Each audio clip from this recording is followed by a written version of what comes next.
Good morning, shalom and blessings to everyone. I'm honored to welcome Mr. Yaakov Hagoel, chairperson of the World Zionist Organization, Mr. J. Kliger, president of the CEO and the CEO of the Museum of Jewish Heritage. He will be with us soon. Mrs. Michal Slawny Cababia, representative of the WZO executive in North America, and to all, I'm honored also to welcome all students, all the teachers and members of the community who have joined us today for this annual New York conference to mark the departure and exile of the Jews from Arab countries. 450,000 Arabs left the state of Israel following the War of Independence in 1948. The entire world has heard about this. The entire world discusses it constantly, but nearly 1 million Jews who were forced to leave Arab countries, their story remains untold.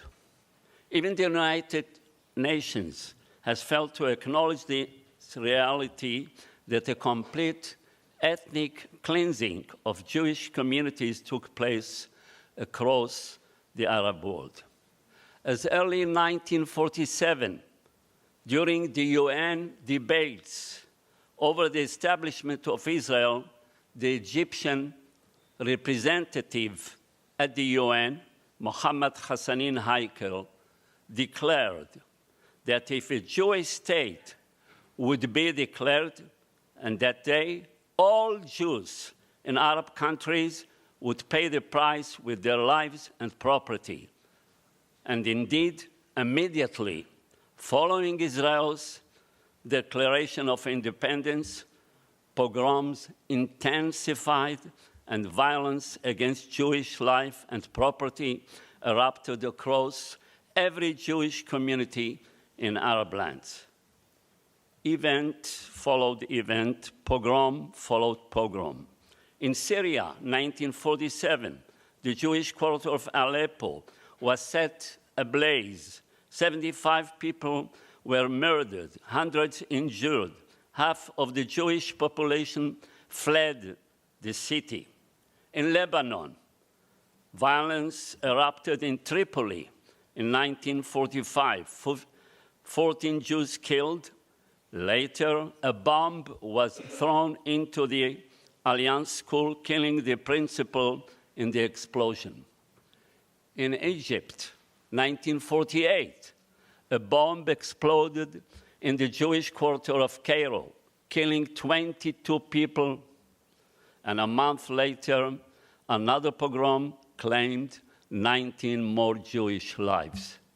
By 1950, 40% of Egyptian Jews fled the country without their property. In Iraq, the Farhud of 1941 had already claimed 180 Jewish lives, with 600 businesses looted and 100 homes destroyed. The Iraqi government then employed a cruel deception. Anyone wishing to leave had to renounce their citizenship. And once they did, all their property was confiscated. In Libya, a pogrom in Tripoli in 1945 killed 100 Jewish people, including 36 children, and left hundreds wounded and destroyed 300 homes, and Jews who left were permitted to take only $50 with them, each family. In Algeria, violence broke in Constantine as early as 1934, killing dozens. Later, the country passed a law stating that only Muslims could be citizens. In 1974, the synagogue of Oran, the most magnificent synagogue in North Africa, converted into a mosque. In Morocco, 1948, riots in Oujda, Jereda, killed 42 people, including the community rabbi. In Aden, Yemen, a major pogrom in 1947 murdered 82 people, while 200 homes and 4 synagogues were burned to the ground. I could continue, community by community, country by country across the Arab world. The result was the same everywhere, the complete elimination of every Jewish community. Today, unfortunately, we hear false claims that Israel is conducting ethnic cleansing against Arabs. Let's take a look at the facts. In 1948, approximately 160,000 Arabs lived in Israel. Today, that population has grown to 2.2 million. So where did ethnic cleansing actually occur? In Israel, where the Arab population has grown and flourished dramatically, or in Arab countries, where nearly 1 million Jews once lived there, and today almost none remain. Every Jewish community was completely eliminated. Yeshivas, synagogues, schools, all gone. The property that was left, estimated today between 270 billion. I'm talking about billion and $400 billion that were abandoned. Tragically, our education systems in Israel and throughout the diaspora have failed to teach these fundamental facts. An entire narrative, the story of roughly half of Israel's Jewish population, has not been properly studied, not told, or not, of course, integrated into the curriculum. We are paying today a double price for this silence. First, members of Mizrahi and Middle Eastern communities feel their history has been ignored. Second, pro-Palestinian propaganda has rushed to fill this void with lies, unchallenged by the truth of what happened to Jews in Arab lands. These were communities that disappeared entirely within just 25 years. Therefore, we must all rise to this challenge. We must make every effort to ensure that Jewish youth, both in Israel and the diaspora, learn this history and stand with the courage against the false propaganda fueling anti-Semitism worldwide. Teaching this story will strengthen young Jews' connection to their heritage and history and equip them to confront the propaganda that has misled even many young Jews around the world. And to conclude, I'm deeply grateful to all our partners who made this conference possible. First and foremost, to the Museum of Jewish Heritage, to Mr. Jack Kliger. He's not here with us, but he will be. We can really applaud. And to Sharon Nazarzadeh. She's the director of the events services in the museum. Thank you, Sharon. And of course, many thanks to the entire museum staff for their gracious hospitality and full cooperation in organizing this event. Many thanks to the World Zionist Organization for their support. And here we have the honor to welcome again Mr. Yaakov Hagoel, the chairman of the WZO. Thanks also to Mrs. Michal Slawny Cababia, the representative of the WZO executive in North America. I thank the Ministry of Diaspora Affairs and the Ministry for Social Equality in Israel for their support and, of course, financing. And all the participating organizations, the Sephardic Heritage Project with Mrs. Sarina Rofe, the Jewish Genealogy, the Home of Jewish Genealogy that also is a part of the conference, and the Jewish Unity Throughout Diversity with Dr. Drora Arusi. And last, but certainly not least, the Ben-Tzvi Institute and its CEO, Dr. Yaniv Mezuman, for our ongoing partnership in organizing conferences throughout Israel and around the world, dedicated to researching and teaching the heritage of all Jewish communities. Thank you to the school principals, teachers, and students who answered the call and joined us today. Applaud.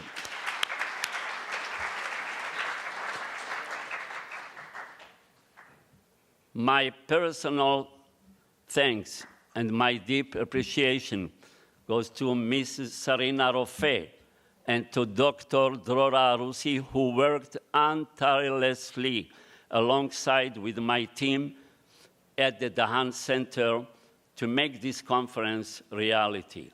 And a special recognition to my dedicated team at the Dahan Center in Bar-Ilan University in Israel, Ms. Ayelet Chazan, Ms. Alisa Avramov, and Ms. Eliana Wolf. I wish us all a successful and meaningful conference. Thank you.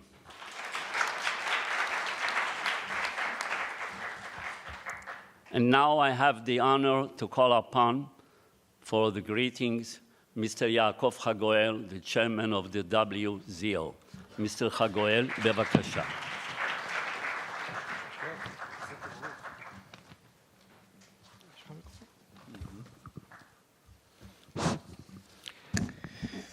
שלום, good morning.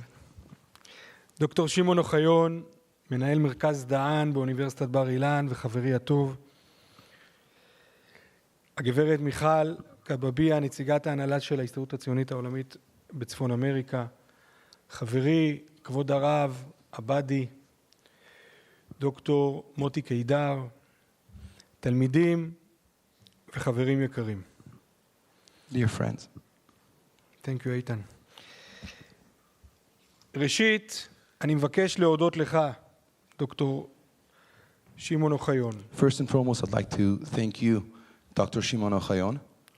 שמעון הוא מהקולות הבולטים. Shimon is one of the most noticeable voices בשימור מורשת יהודי ארצות ערב. in preserving the heritage of the Jews from Arab countries.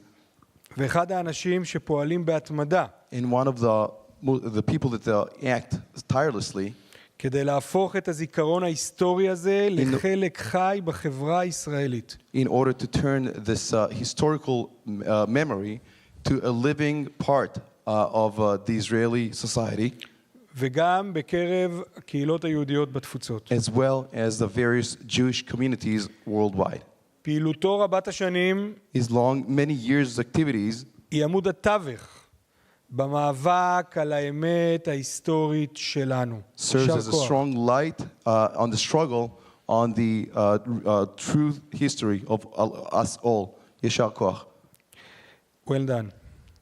עצם קיומו של הכנס החשוב הזה כאן, the very essence of having this conference right here במוזיאון למורשת היהודית, in the Museum of Jewish Heritage, מול קהל שמתרגש מזיכרון ומחויבות, זוהי הצהרה. in front of an audience that is excited from memory and commitment, is a declaration.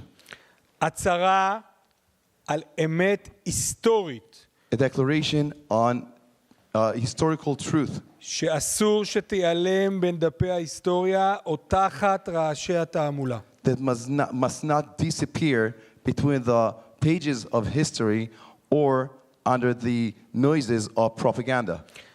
אנו מתכנסים כאן היום We're gathering here today כדי להזכיר פרק עצום in order to mention a significant chapter ולעיתים מושתק and sometimes a silent one בסיפורו של העם היהודי. in the story of the Jewish people. יציאתם וגירושם של כמעט מיליון יהודים מארצות ערב ומאיראן. The departure and exile of close to 1 million Jews from Arab countries and from Iran. קהילות שהתקיימו אלפי שנים Communities that existed for thousands of years נעלמו כמעט בבת אחת. disappeared almost at once. בתי כנסת, מרכזי מסחר, שכונות, תרבות אדירה, לשונות ופיוטים, הכל נגדע. Synagogues, neighborhoods, culture, language, everything disappeared at once. לא כתוצאה מהחלטה פוליטית של היהודים, And it not happened because of any political decision by the Jews, אלא כתוצאה ממלחמה שהם יזמו, אלא כתוצאה משנאה. but because of hatred, because of a word that they did not choose, מהתפרקות סדרים ומהאשמה אחת and one accusation שלא יכלו לעמוד בה. that the Jews could not stand in front of. היותם יהודים Being Jews, בארצות ערב אחרי הקמת מדינת ישראל. being Jews living in Arab countries after the establishment of the state of Israel. הציונות הגדולה של ימינו The great Zionism of nowadays היא להמשיך ולעשות טוב למען עם ישראל ומדינת ישראל. is to do good for the people of Israel and the state of Israel. הציניות הגדולה של ימינו, שגם היום, The cynicism that we are facing in nowadays as well, בחלקים של השיח העולמי, in various world discussion, יש מי שמעיזים לדבר על טיהור אתני מצד היהודים. there are those who dare to speak about ethnical cleansing by the Jews. אבל אנחנו יודעים, But we know, והאמת ההיסטורית יודעת, and the truth history knows, מי היו הפליטים הראשונים של הסכסוך במזרח התיכון. who were the first refugees of the conflict in the Middle East. הכנס הזה לא מתקיים רק כדי לספר עוד סיפור מהעבר. This conference is taking place not in order to tell yet another story from the past. הוא מתקיים כאן בניו יורק, It's taking place right here in New York בשביל הדור הצעיר שיושב כאן מולנו, because of the young generation that is sitting in front of us today והמעגלים שאליהם בעזרת השם הוא עוד יגיע. and the circles out of which this youth will arrive to. אתם תלמידים צעירים, You young students, אתם מנהיגי המחר. you are the leaders of tomorrow. הדור של ימינו מותקף בקמפוסים, The nowadays generation is being attacked in campus ברשתות ובמרחב Online. הציבורי. and in the public sphere. הוא מתמודד עם האשמות שקריות נגד ישראל They're והעם facing with היהודי. lies and accusations against the state of Israel and the Jewish people. והדרך היחידה And the only way להתמודד עם שקר to confront lie היא לפרסם את האמת. is to make sure the truth is out there, את האמת המדויקת. the precise truth. האמת הזו חושפת שהיהודים מארצות ערב לא היו מתיישבים קולוניאליסטים. This truth exposes that the Jews from Arab countries were not the colonialist settlers, אלא שורש עתיק במרחב. but a deep and ancient root in the sphere. האמת מספרת The truth tells שהם לא היו כובשים, that they were not occupiers, אלא אזרחים שחיו מאות שנים. but citizens that lived hundreds of years, אזרחים נאמנים dedicated citizens שחיו תחת שלטון מוסלמי. that lived under Muslim control, פעמים רבות in many times תחת אפליה. under discrimination, אבל גם בתוך יצירה תרבותית מופלאה. but also took part as great culture.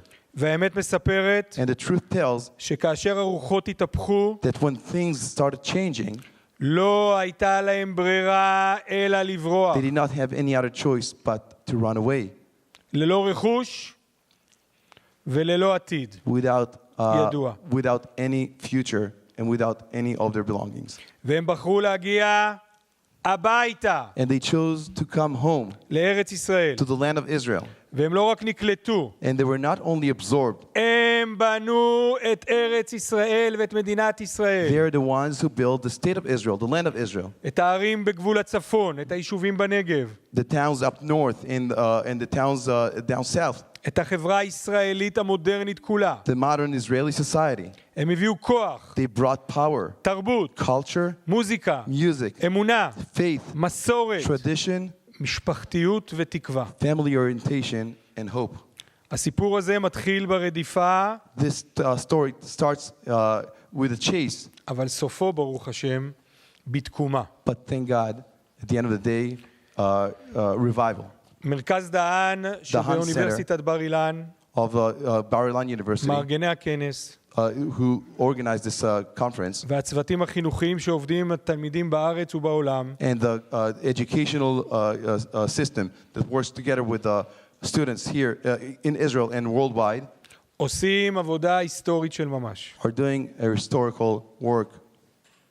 כי אם הדור הצעיר לא יכיר את הסיפור הזה, Because if the new generation will not be aware of this story, הוא לא יבין את המזרח התיכון. he would not be able to understand the story of the הוא Middle לא East. יבין את ההיסטוריה של העם He שלנו. would not be able to understand the history of our people. הוא לא יבין את הקשר העמוק למדינת ישראל, הבית של כל היהודים. He will not be able to understand the deepened connection to the state of Israel, the home of every single Jew. הוא לא יבין את שורשיה של השנאה שאליה הוא נחשף היום. They will not be able to understand the depth or the roots of the hatred in which he's exposed to in nowadays. אבל אם הוא יכיר, But if it will be aware of הוא this, יוכל לעמוד זקוף he will be able to stand up מול straight תעמולה נבזית, in front of mean propaganda בראש מורם, בגאווה יהודית. with a Jewish pride. הוא יוכל לומר, And they will be able to say, לא תוכלו לבלבל אותנו בעובדות. you will not be able to confuse us with the facts. והוא יבין שעם ישראל לא הגיע לאזור מן החוץ. This new generation will understand that the people of Israel did not come just out of nowhere, אלא שב אל ביתו. because it returned back to his homeland. אני מבקש לסיים בקריאה משותפת. I would like to conclude with a joint call, כולנו, all of us, להמשיך ולספר את הסיפור הזה. to continue and tell this story בבתי הספר, in schools, במוזיאונים, in museums, בקמפוסים, on campuses, בקהילות, and within the communities, בארוחות השבת במשפחה. within family meals on Friday night dinners. לא כדי להתחרות בכאב של אף אחד, Not in order to compete with the pain of anyone else, אלא כדי להשיב את האיזון ההיסטורי למקומו. but in order to bring history back to the right place. הדור הצעיר וכולנו זקוקים לאמת. The newer generation and each and every one of us are והאמת looking הזו, for the truth. סיפורם של יהודי ארצות ערב, And this truth, the story of the Jews from Arab countries, חלק בלתי נפרד is inseparable part מהאמת של מדינת ישראל, of the truth of the state of Israel, של הציונות of Zionism, ומהסיפור של העם היהודי and כולו. for the entire Jewish people. תודה לכם על ההקשבה I thank you for listening ועל המחויבות and for your commitment להמשיך ולהעביר את הלפיד לדור הבא. to continue pass on this information and legacy to the next generation. Thank you.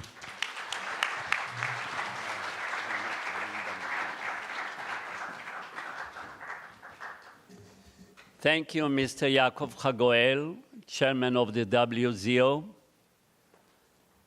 Today especially I'm proud because after many years trying to attract students from high school to come and to join us to this conference, and now we can see that we have a large crowd and we can really continue for this progress and to see more and more schools are involved in our activities.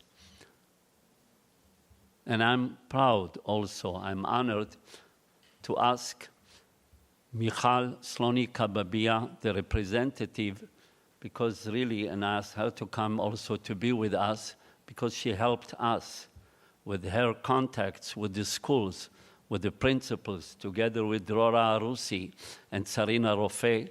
And I believe that this contact that we built this year, especially this year, will help us to enlarge and to go from really Chayil to Chayil for next year, for the next years. So I'm honored to call upon Ms. Slawny Cababia, Michal Slawny Cababia.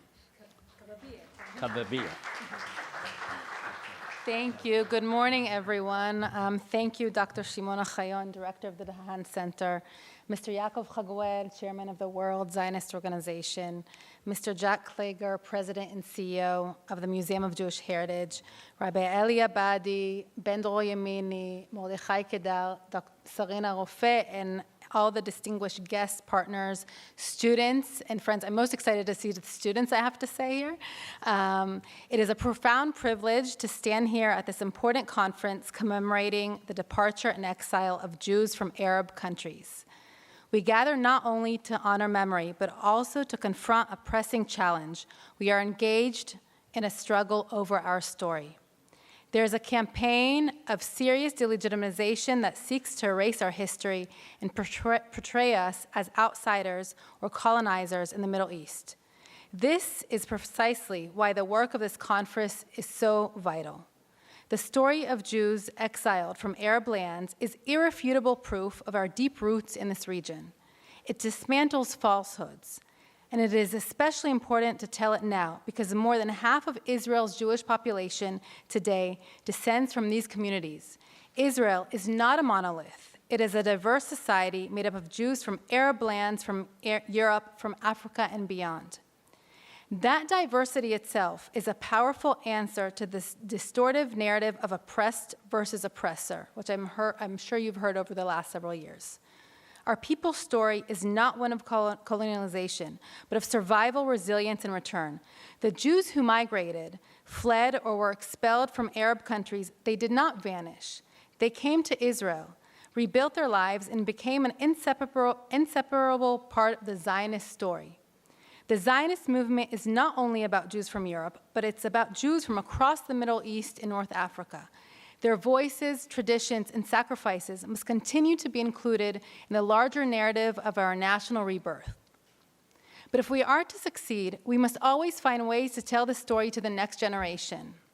That means building a bold curriculum that ensures this history is taught in schools across North America, public schools as well as private Jewish schools, fostering people-to-people interactions that communicate communities directly, and embracing the power of social media. Yes, social media. I know us adults don't like it, but we have to admit that that's what our young people are, where they are, as the key to reaching young audiences. Young people live on platforms like TikTok, Instagram, and others.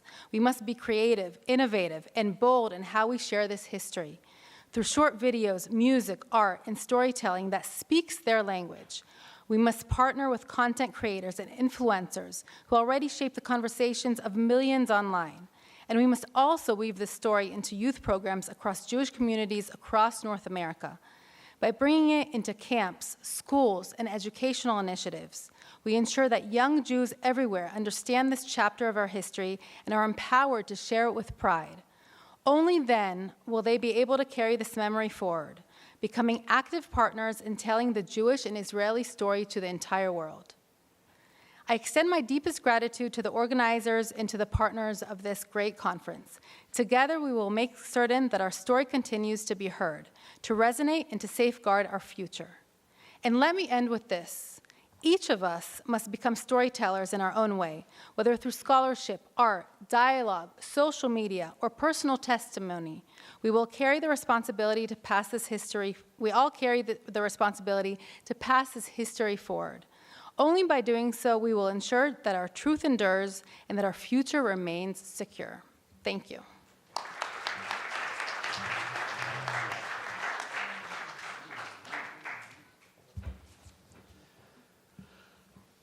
Thank you, Mrs. Michal Slawny Cababia. And now we are going, what we say in Hebrew, to the Tachlis, to listen to some lecturers, some experts in the field. In our session, oh, he's already here. Okay. So you want, after Dr. Abadie? Yes, okay. Yeah, that's according to our...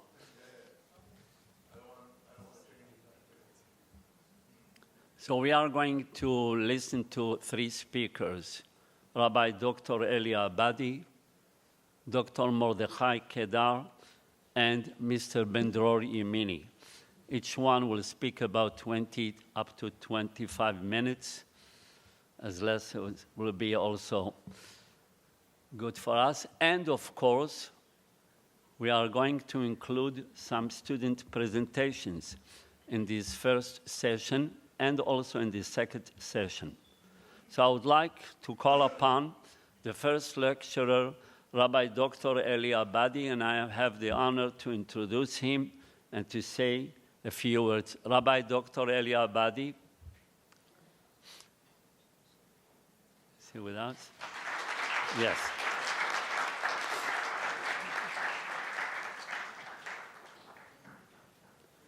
Rabbi Dr. Abadie serves as the senior rabbi emeritus of the Jewish Council of the Emirates in Dubai, United Arab Emirates, and the Association of Gulf Jewish Communities.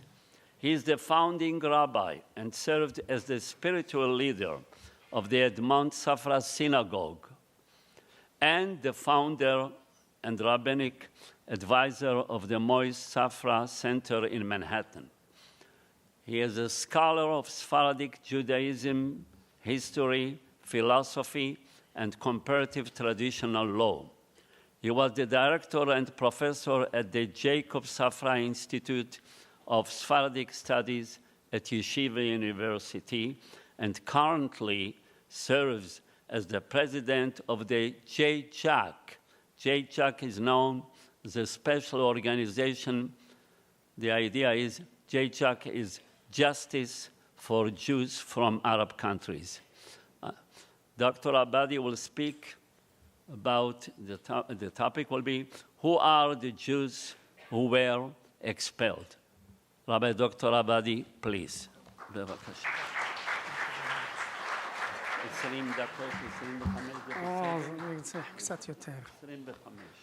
Thank you, Dr. Professor Ohayon, dear friend.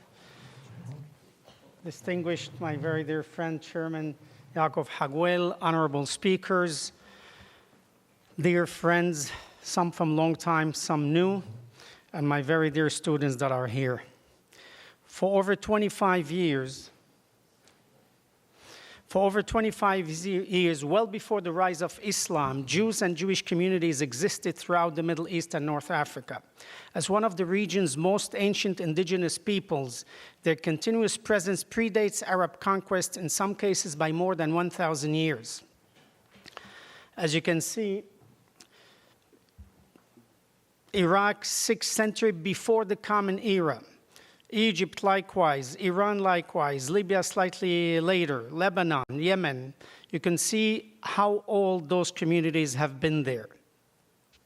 The Arab Islamic conquest marked the beginning of a period of more than 1,000 years of Jewish subjugation.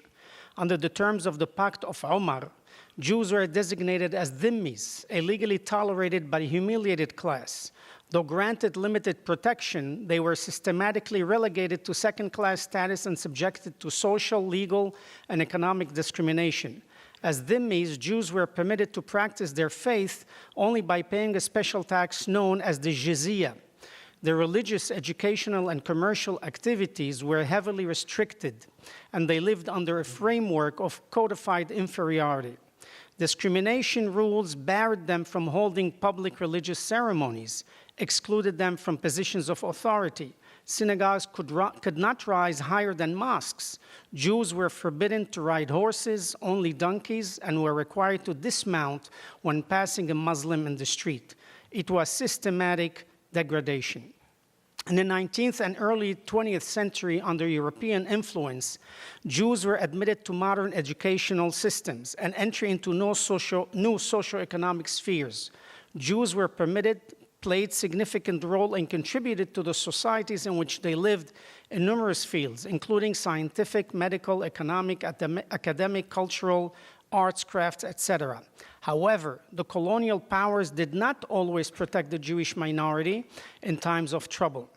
With the rise of Arab nationalism and growing opposition to Zionism, many regimes enacted laws and policies to isolate Jews. The Grand Mufti of Jerusalem openly allied with Nazi Germany and spread anti-Semitic propaganda that deepened Jewish vulnerability across region. In 1947, the Political Committee of the Arab League drafted a law that was to govern the legal status of Jewish residents in all Arab League countries. It provided, among other measures, that, quote, Israeli enemies, their bank account would be frozen and used to finance resistance to Zionist ambitions in Palestine. Numerous methods were used. One was expulsion, the others were state-sanctioned oppression, making life unattainable for Jews to remain in their countries of birth, including denial of citizenship, quarantine and detention of people, legal restrictions, economic sanctions, socioeconomic discrimination, violence, and pogroms. In Iraq, as it was mentioned already, in 1941, a violent persecution, the Farhud, resulted in the death of 180 Jews.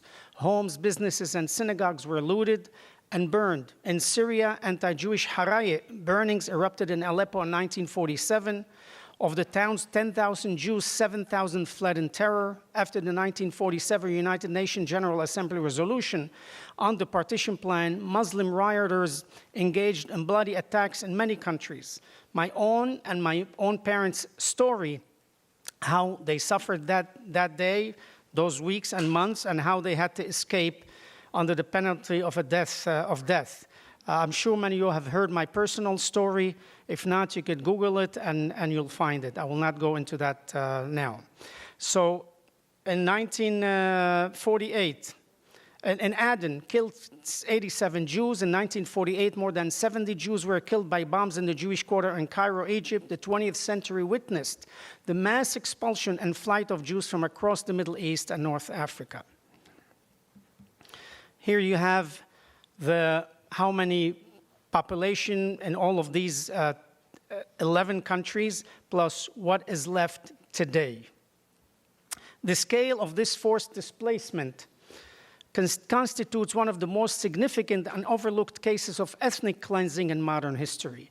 From a population of nearly 1 million Jews living in 10 Arab countries and Iran in 1948, some 99% of them were uprooted and forced to resettle elsewhere.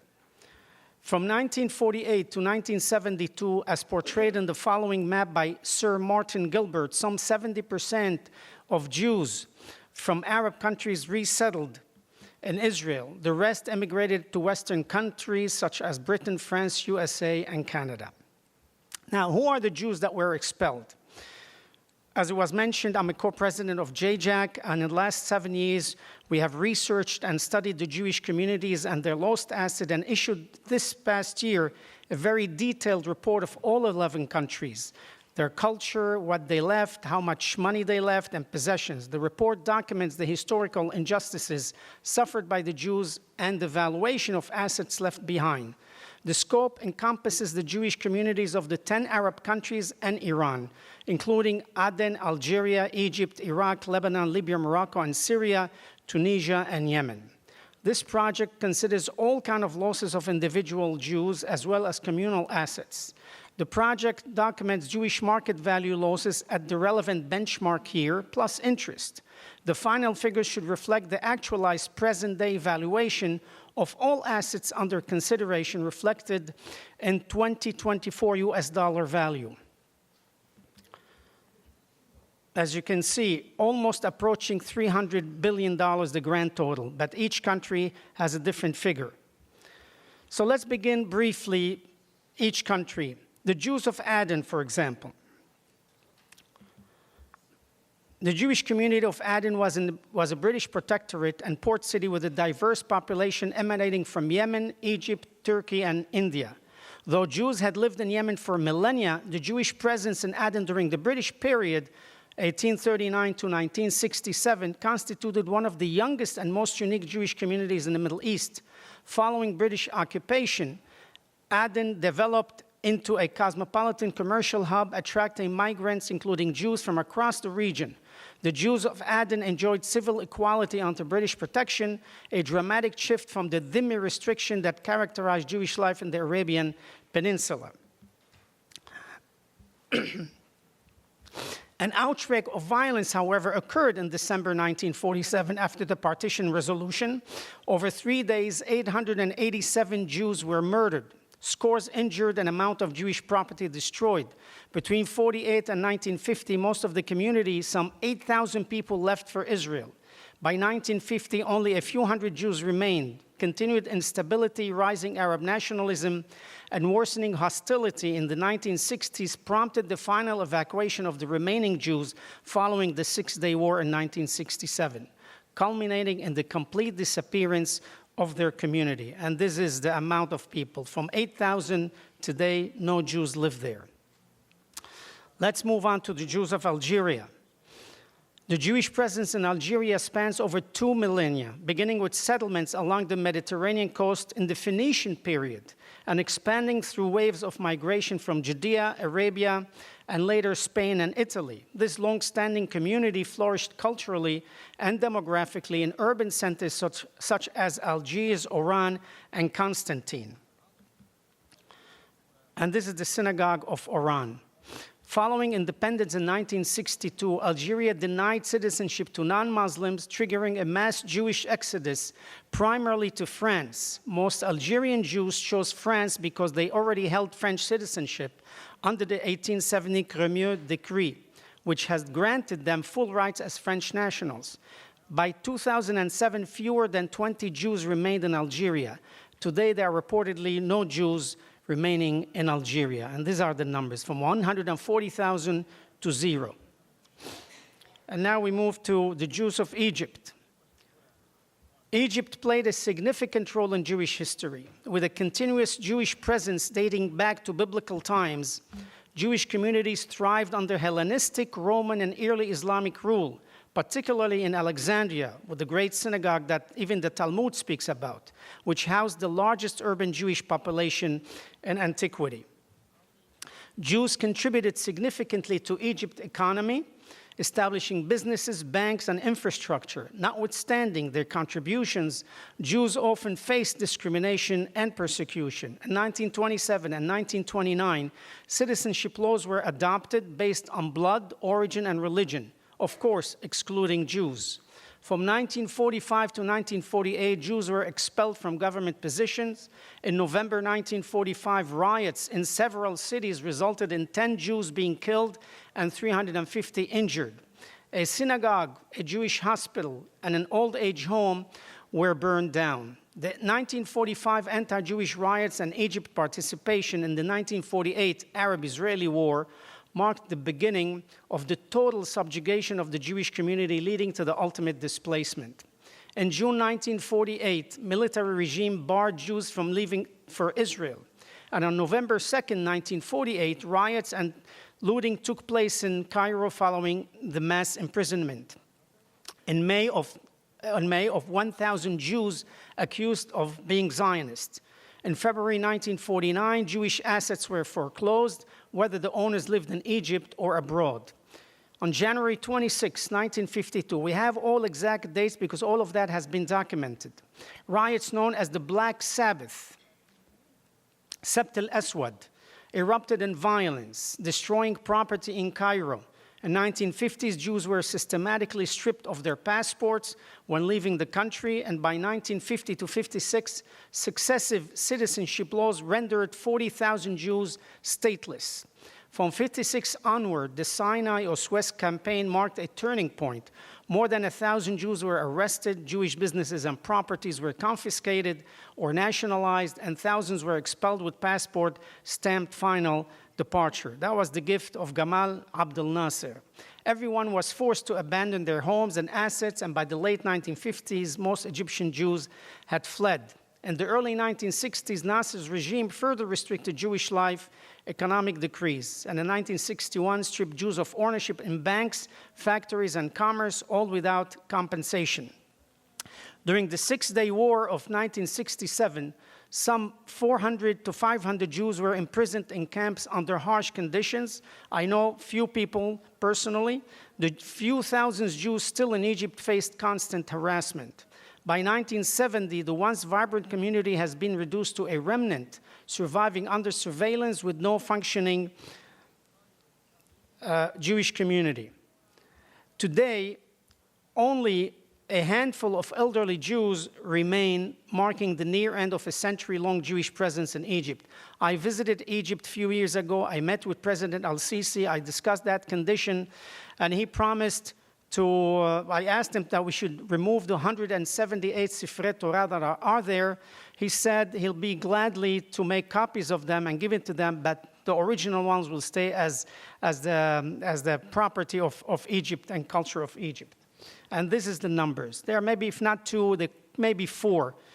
Two of them in Cairo, two of them in Alexandria, and of course, they don't talk to each other. The Jews of Iraq.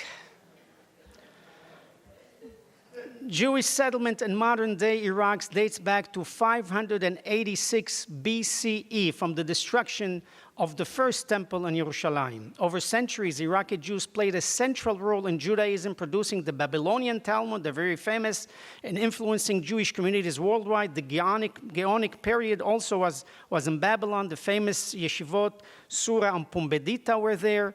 Really, what Judaism is today is a product of the Babylonian exile. Jews significantly influenced Iraqi public life in the first half of the 20th century, particularly in commerce, finance, administration, and culture. They were active in the Baghdad Chamber of Commerce, played a major role in import wholesale trade, and held numerous civil service positions due to their education and level of education, serving as Iraq's even first minister of finance and establishing its budgetary system. Jewish individuals made significant contribution across various fields, including politics, law, literature, journalism, and even music, and demonstrating their deep involvement in shaping modern Iraq. With Iraq's independence in 1932, Arab nationalism and Nazi influence intensified anti-Jewish sentiment. We spoke already about the Farhud, the pogrom in Baghdad, and by the leaders, the pro-Nazi leaders in Jerusalem who stimulated it, and resulting in widespread murder, rape, and looting, resulting in actually 800 Jews killed and more than 600 wounded. Following Israel's establishment in 1948, systematic persecution, including arrests, economic restriction, execution, escalated. In 1948, July, Jews had already been forbidden to leave Iraq. 1949, members of the Zionist movement in Iraq were persecuted. In 1951, a synagogue in Baghdad was attacked, killing 3 and wounding 20. In March 1951, all Jewish assets were frozen, making forfeiture of citizenship and a prerequisite for departure. Between 1950 and 51, over 100,000 Jews left or expelled in Operation Ezra and Nehemiah after the Iraqi government allowed them to leave under the condition of renouncing citizenship. Under the Ba'ath regime, the remaining Jews faced increasing oppression and were prevented from leaving, culminating in public execution in 1969, which I remember personally as an 8-year-old. By the early 1970s, nearly all Iraqi Jews had fled, marking the end of a 2,500-year-old presence. And as you can see, Iraq, 135,000 today. I think there are less than 5, and I have spoken with 2 of them. Probably even less than 5. I would say 3 Jews left. Let's move to the Jews of Lebanon, my birth country. The Jewish presence in Lebanon dates back to biblical times, with evidence of continuous settlements from the Hashmonean and Roman periods, and even before. King Solomon sent a delegation of Jews to Tyre, Lebanon, especially to bring cedar trees, cedar wood, to build the first temple. Jewish communities developed in the Lebanese mountains, coastal cities like Sidon and Beirut, and island centers such as Baalbek, Fallujah, Hamdoun, the famous synagogue, and Ale. My parents, when they escaped Aleppo, Syria, they settled in Ale at the beginning, and later on in Beirut, my father became the rabbi and also the rabbi of Hamdoun. During the French Mandate from 1920 to 1943, Lebanon's Jews were officially recognized as a religious community and governed their own affairs. Jewish life thrived in Beirut, and the community numbers swelled in the 1950s, bolstered by migration from Syria and Iraq. This hall, the Edmond J. Safra Hall and the Edmond J. Safra synagogues, were named after Edmond J. Safra, who was born in Lebanon from Syrian parents.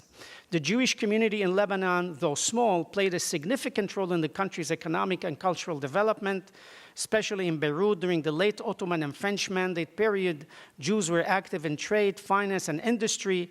Safra Bank was started there, helping modernize Beirut commercial life. Multilingual and cosmopolitan, they served as cultural intermediaries and contributed to journalism, literature, banking, finance, and all the Arab culture resistance.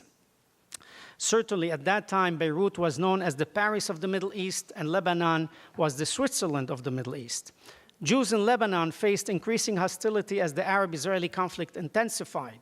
Anti-Jewish violence broke out in the late 1930s, and in 1947, Jews were expelled from Beirut University.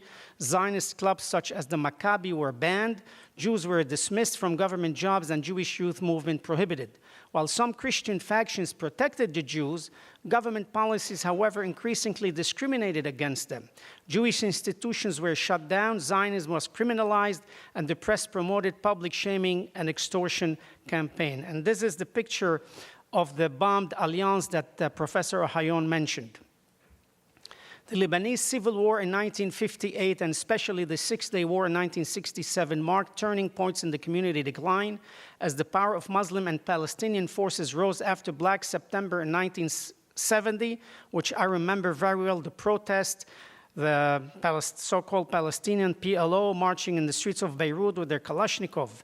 Jewish influence and safety eroded. Bombing, kidnapping, and assassination followed.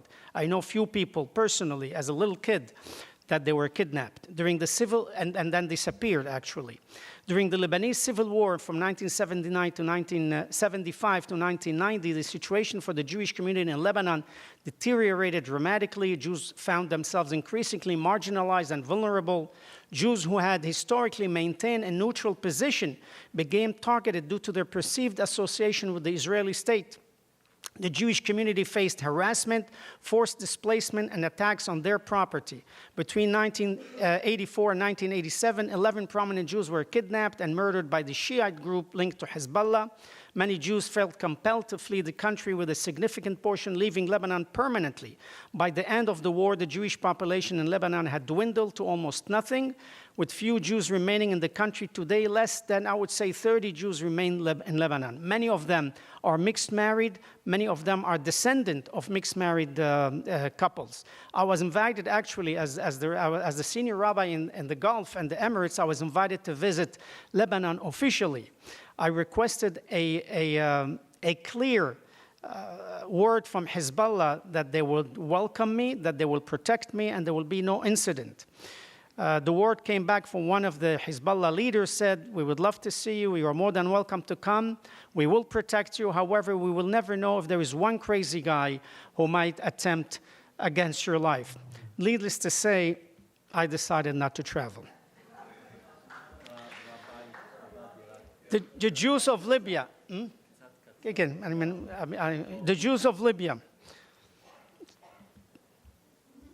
The Jewish presence in Libya dates back over 2,500 years, with early communities established in Cyrenaica and Tripolitania, which is Tripoli, during the Phoenician and Roman periods, also throughout antiquity and into the Middle Ages. The Jewish population endured cycles of coexistence, but yet at the same time persecution under various regimes. Despite intermittent stability, Jews were socially subordinated under Islamic law and occasionally subjected to violence and forced conversions. The Jewish community in Libya played a key role in the country's economic development, especially from the 19th century. Jewish immigrants from Livorno, Italy, strengthened ties with Italy, serving as commercial intermediaries, diplomats, and promoters of Western education and Italian language media. Jewish families dominated trans-Saharan trade through Tripoli, with several prominent families excelling in textiles, leather, and commerce. Discrimination escalated in the 1960s. Jews were prohibited from acquiring assets, and Alliance schools were closed. In 1961, a law authorized seizure of Jewish properties. In 1967, Six-Day War triggered another wave of violent riots in which 20 Jews were killed, prompting a near-total exodus of the remaining community. By the 1970s, under Gaddafi's regime, Jewish communal life had vanished entirely. Cemeteries were destroyed, and 64 synagogues were demolished, while 78, imagine how many synagogues were there, turned into mosques. And this is one of the beautiful synagogues of Tripoli. Today, no Jews in Libya. The community cemetery, synagogue, and historical footprint have been desecrated and erased. The once vibrant ancient community, integral to Libyan history, was systematically dismantled through a century of violence, legal exclusion, and state-sanctioned persecution. In Dubai, I met with the ambassador of Libya, a scholar, a lover of Jews, by the way, who is running to become the president of Libya as soon as he can.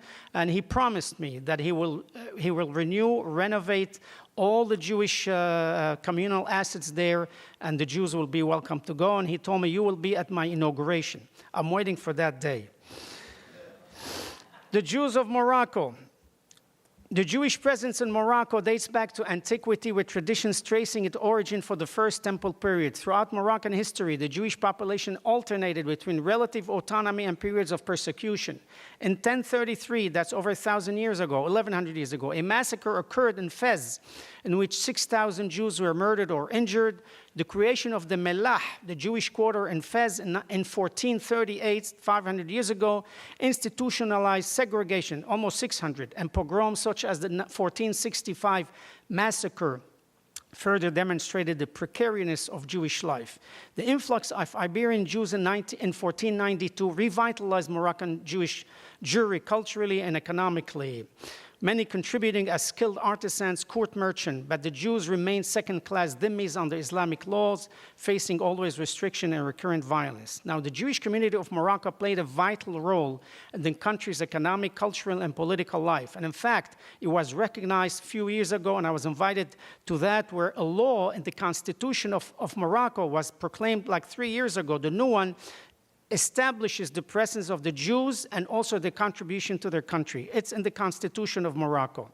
Jews were central to trade with Europe, West Africa, the Ottoman Empire, as artisans, financiers, and tax collectors. There's the beautiful synagogue in Fez. After independence in 1956, restrictions on immigration intensified, anti-Zionist policies, Arabization, and Morocco's alignment with the Arab League marginalized Jews further.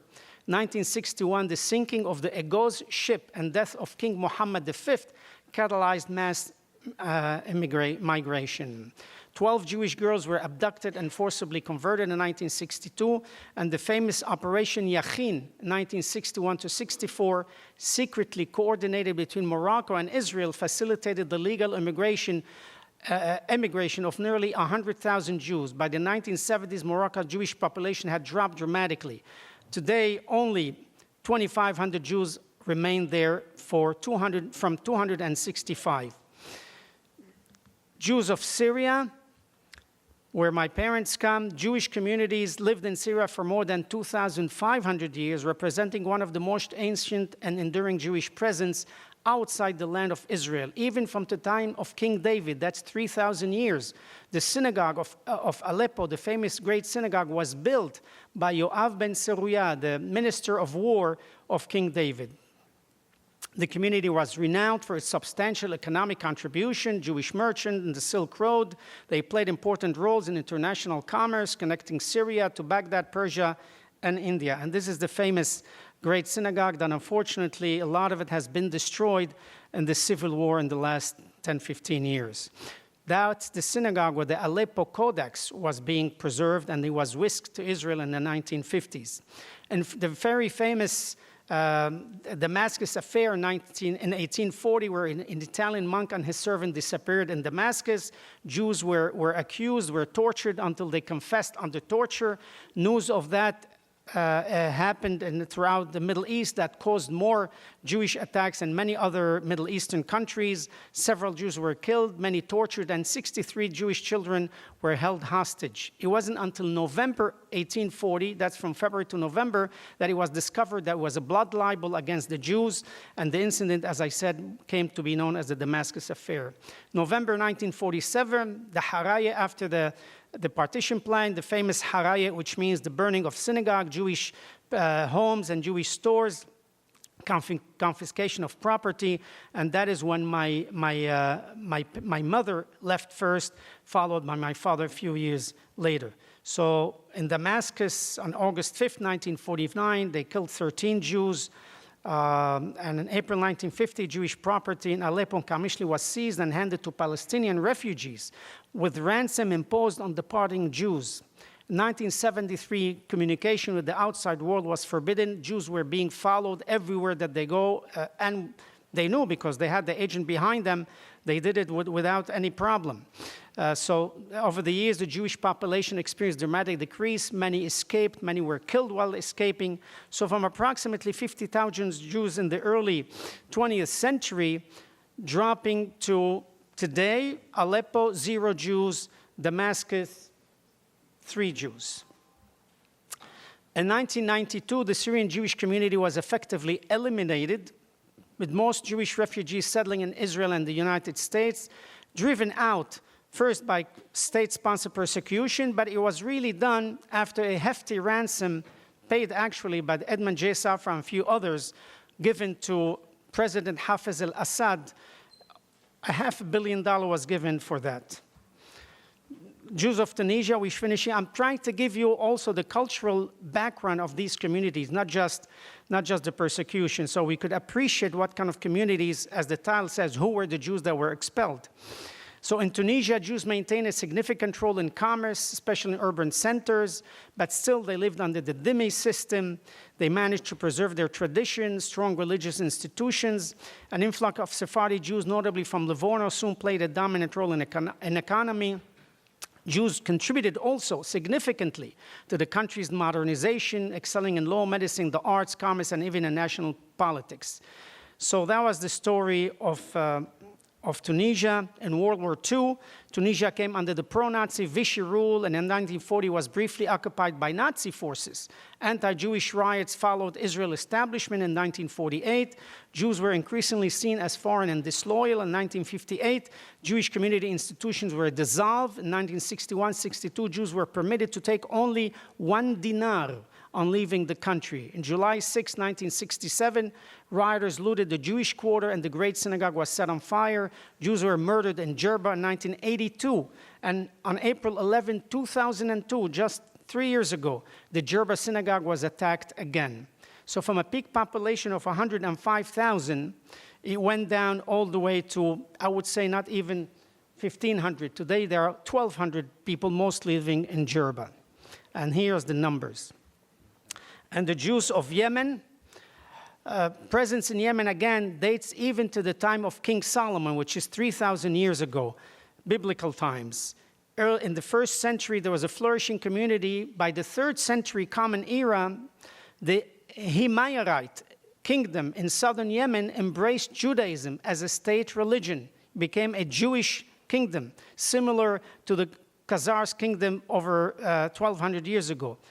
However, that didn't last too much. Yemeni Jews endured widespread persecution and humiliation, all kind of discriminatory clothing law, restricting housing, forced labor, the dung gatherers' decree that Jews has to pick up the garbage, the expulsion in 1679, the Mauza expulsion. Jews were forced to be deported and were sent to the Mauza desert. Zionism came, that exacerbated the tensions.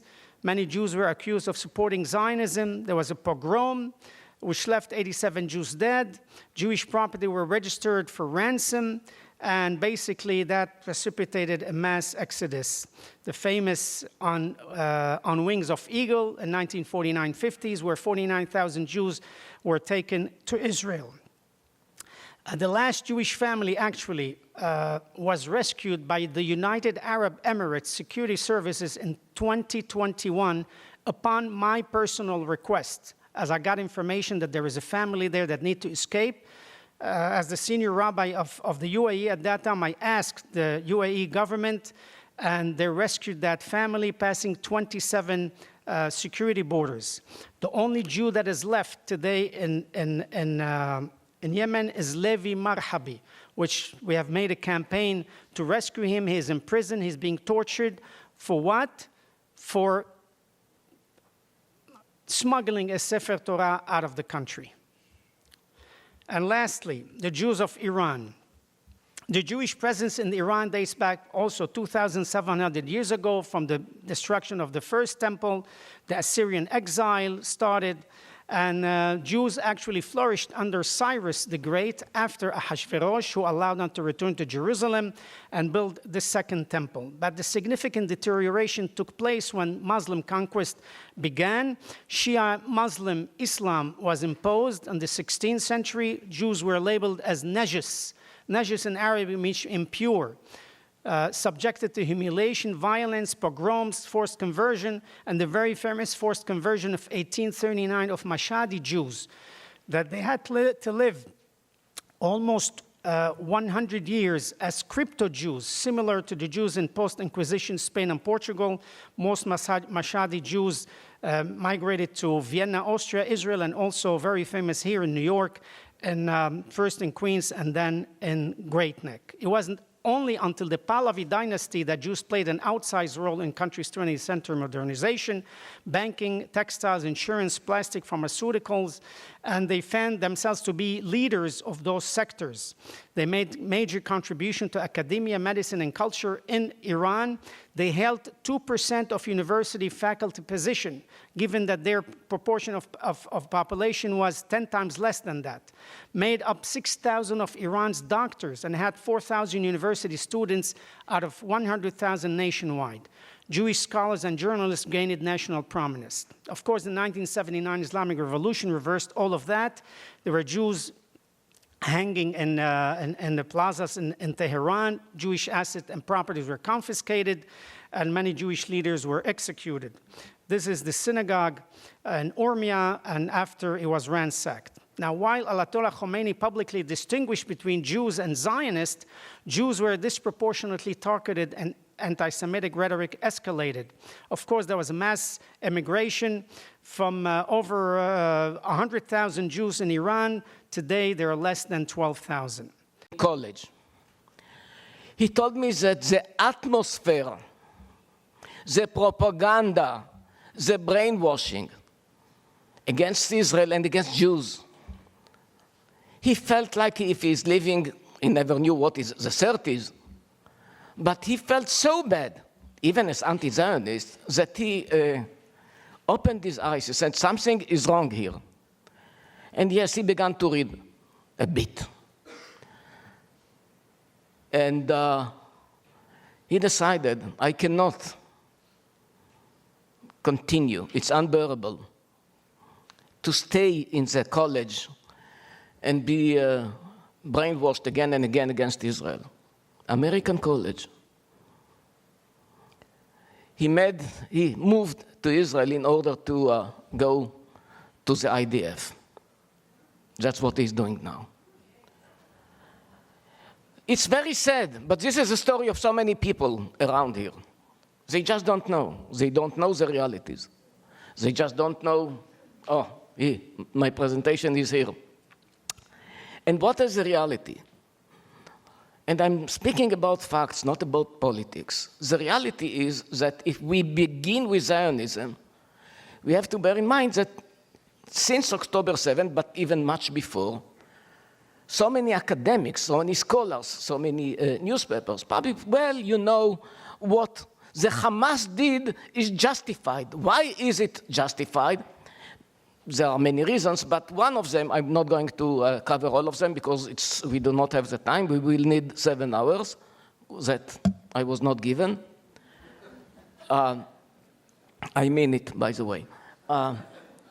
And one of the reasons was that Israel is a colonial settler state. I guess you are familiar with this kind of term. Zionism is colonialism. So let me tell you something. Zionism began at the end of the 19th century. Why did Zionism begin at the end at that time? It's very interesting because when we think about it, Jews were persecuted for hundreds of years. Nothing is new. So why at the end of the 19th century? Let me tell you why. In that point of time, most of the world that we know was ruled by empires, actually by colonialism. And in that point of time, when many people began to fight, to strive for what? For liberation. We don't want any more colonialism. We don't want imperialism. We want freedom. We want self-determination. Herzl, the founder of Zionism, told himself and to his friends and to many other people, look, we are in the age that so many people are asking for self-determination. We need it too. Because actually we are persecuted by both, by the empires, and we are persecuted also by the national movements. They do not accept us. So what we need is our own self-determination, just like many other peoples that are striving for self-determination. So the whole idea of Zionism, the whole idea is against colonialism. The whole idea, the essence of Zionism is actually anti-colonialism. The idea is, yes, self-determination, just like many other peoples in that time were fighting for. This is the essence of Zionism. But what they teach here in the universities is just the opposite. Zionism is colonialism. What colonialism? We all listened to the lecture of Dr. Abadie. Jews were persecuted, not only in the Arab Muslim countries. They were persecuted everywhere. So they were looking for a solution. And the solution was self-determination. This is the whole idea of Zionism. When we go and see, they told me that I have to push. I'm pushing, but nothing is working. Green, yes, green. That's what I'm doing. I'm doing the green. Gentlemen in the establishment, it doesn't work. I'm pushing the green. Okay, now.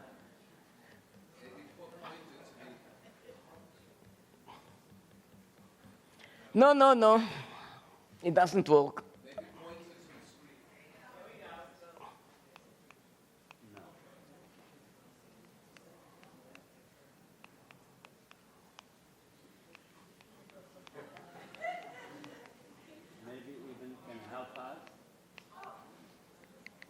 No, it doesn't work.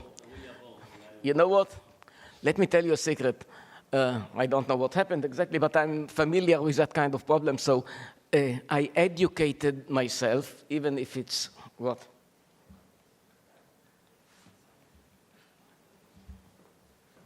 I educated myself to speak.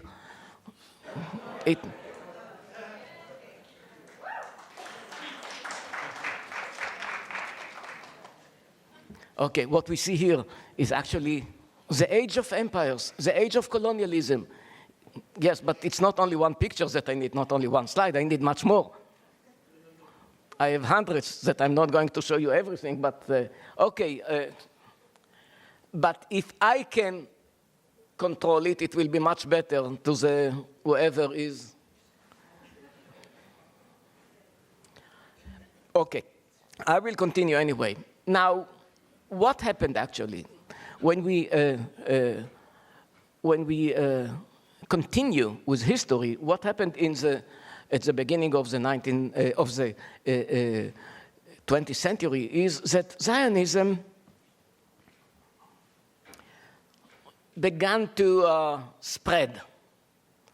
And there was kind of people emigrated to Israel. But people emigrated to Israel, just to remind us all, not because they wanted. You know, the majority, by the way, emigrated to the United States, from Europe, for example. But many people came from many countries. And they arrived to Israel because they had no choice. People arrived to Israel not because they were colonialists, because they were victims.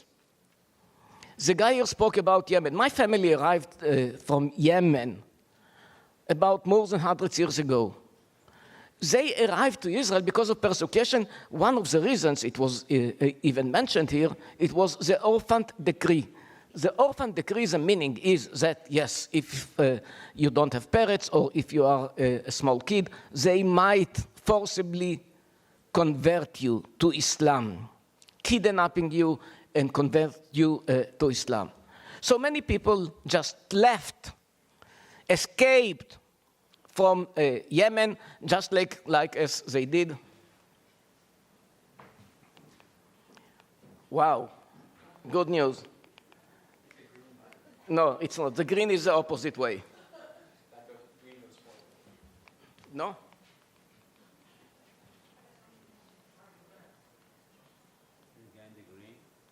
Okay. Okay. What you can see here is that many, as we can see, a lot of nation states were created. Russia, for example, was collapsed. The USSR was collapsed, and 14 nation states were created. And we can continue with even Yugoslavia that collapsed. 7 new entities, national entities were created. But what was here? Here, not here in Palestine. We can see the map of that place at the end of the 19th century. We cannot see any Palestine. Look carefully. There was not any Palestine. Palestine was a name that was given 2,000 years ago. Palestine, it's the definition that was used by the Christian world, not by Muslims and not by Jews. For us, it was Eretz Israel, the land of Israel. For the Muslims, it was part of the Ottoman Empire, and they had waliyat, sanjak, which mean districts, but no Palestine. You will not find it, because there was not any Palestine. Now, if we continue, in order to understand what was in that land, in that time, the most reliable source is the PEF, Palestine Exploration Fund, from Britain, that was sent with archaeologists, with demographers, with other researchers, in order to explore that piece of land, Palestine. For example, you can see here Jerusalem. This is a Jerusalem at the end of the 19th century. It's only the old city. And surprise, surprise, the majority in Jerusalem was of Jews. If we continue, this is Tel Aviv. I don't know how many of you were in Tel Aviv, but it's only a small, small part from the old city of Jaffa of today.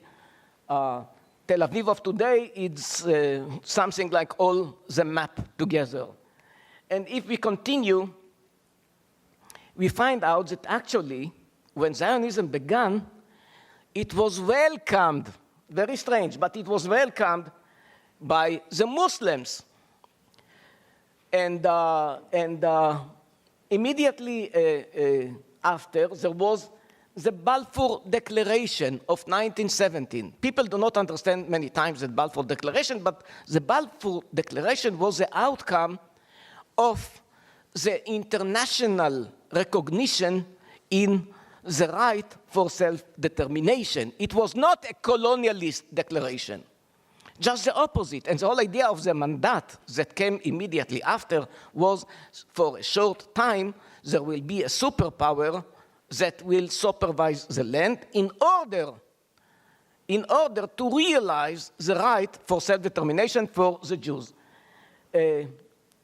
Agreement was signed between the leaders of the Arab movement of that time and Chaim Weizmann, who was the leader of the Zionist movement. And this is what they agreed upon, to allocate to the Jewish homeland, what you see in red, bigger than the great Israel of today. And they signed an agreement. We welcome you. So it did not begin with a conflict. It was not realized. It did not work out because of other reasons, not because of a conflict between Jews and Arabs. Anyway, even before that, there was the Cambon declaration of the foreign ministry of France. It was not only Britain that accepted the idea that the Jews should have their own national home. It was even the President of the United States, Woodrow Wilson, with the 14 points that maybe you students learned about, recognizing the self-determination as an international idea. The League of Nations decided upon in 1922 to give the Jews Palestine as a homeland.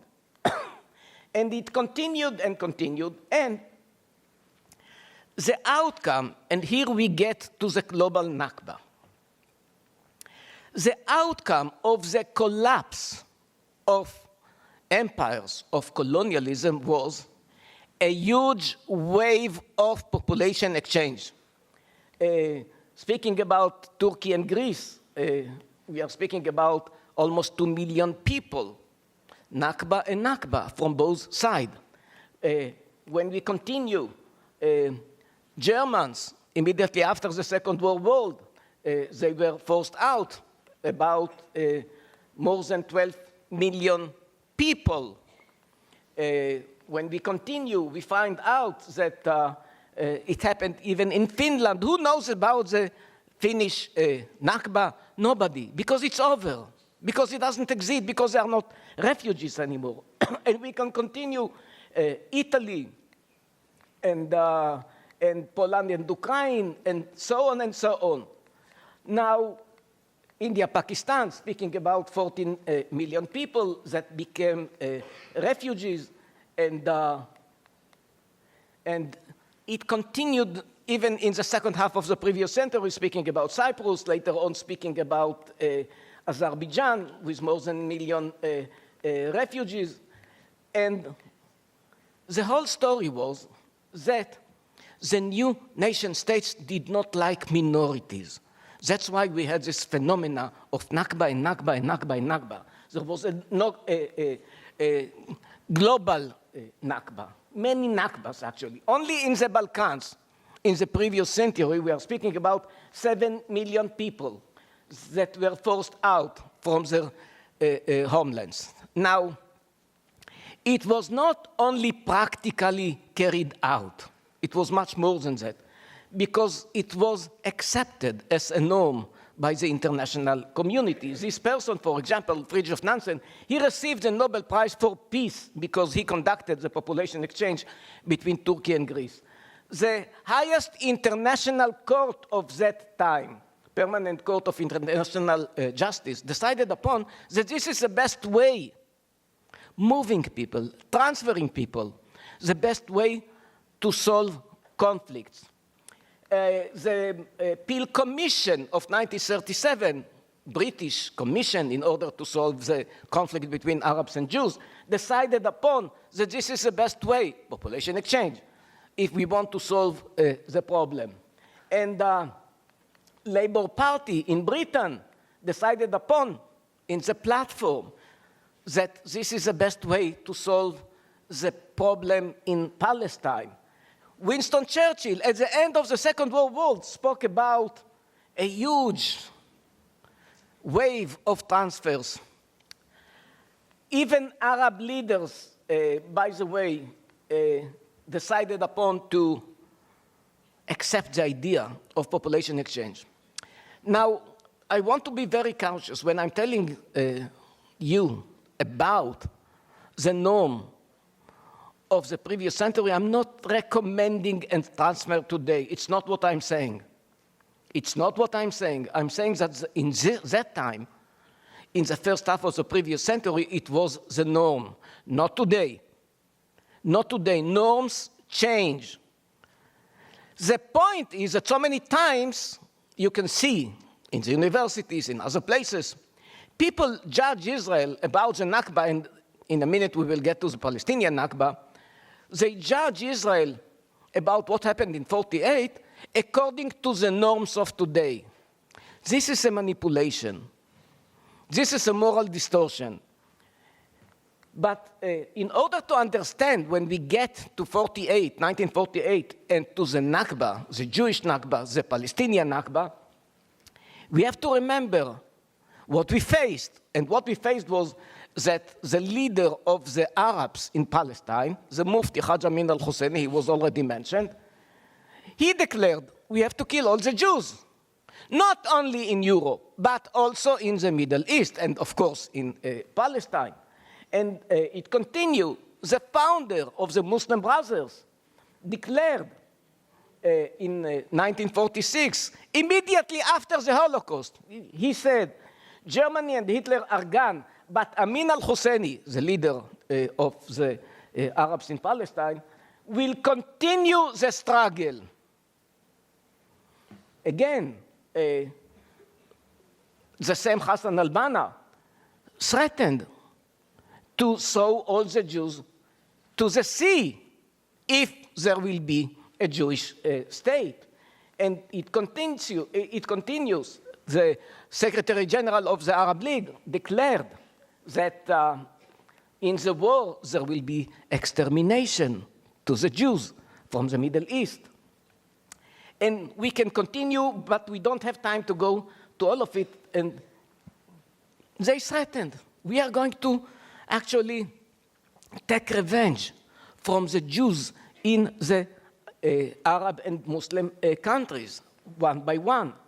And the Arab League decided upon that, yes, Jews are going to be considered as like Jews from Arab countries, like if they are Zionists who live in Palestine.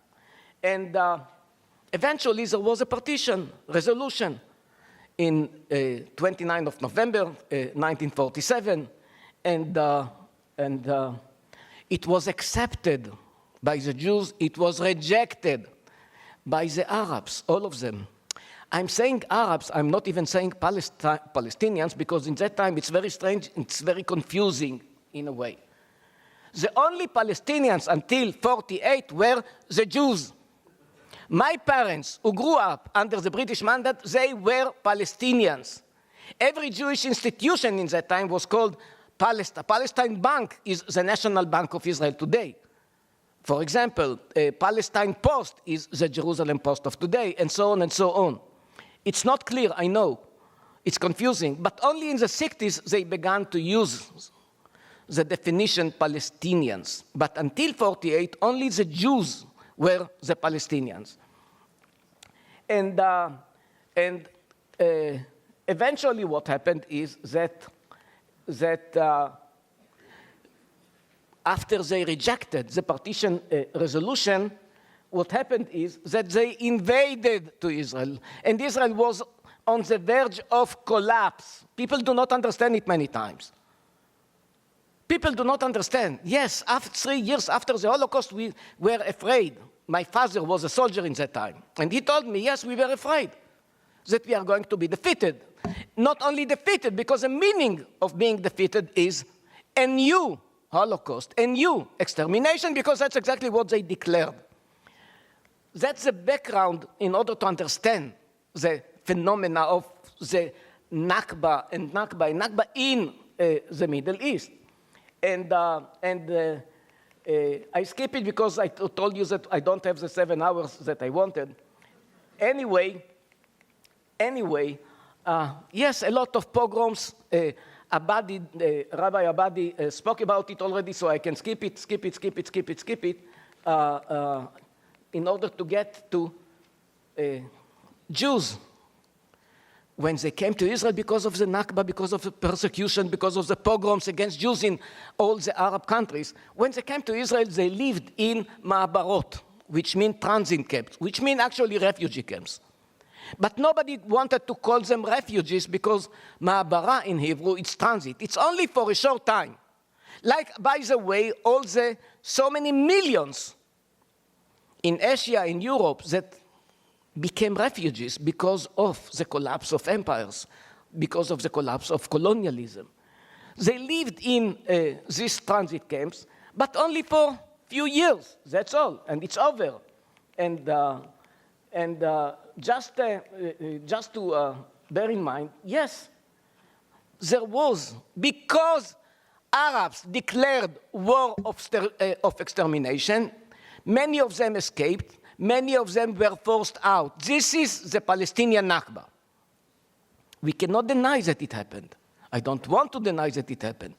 But we cannot single it out without understanding, without zooming out to understand the whole phenomena of population exchange and forcing people out of that time.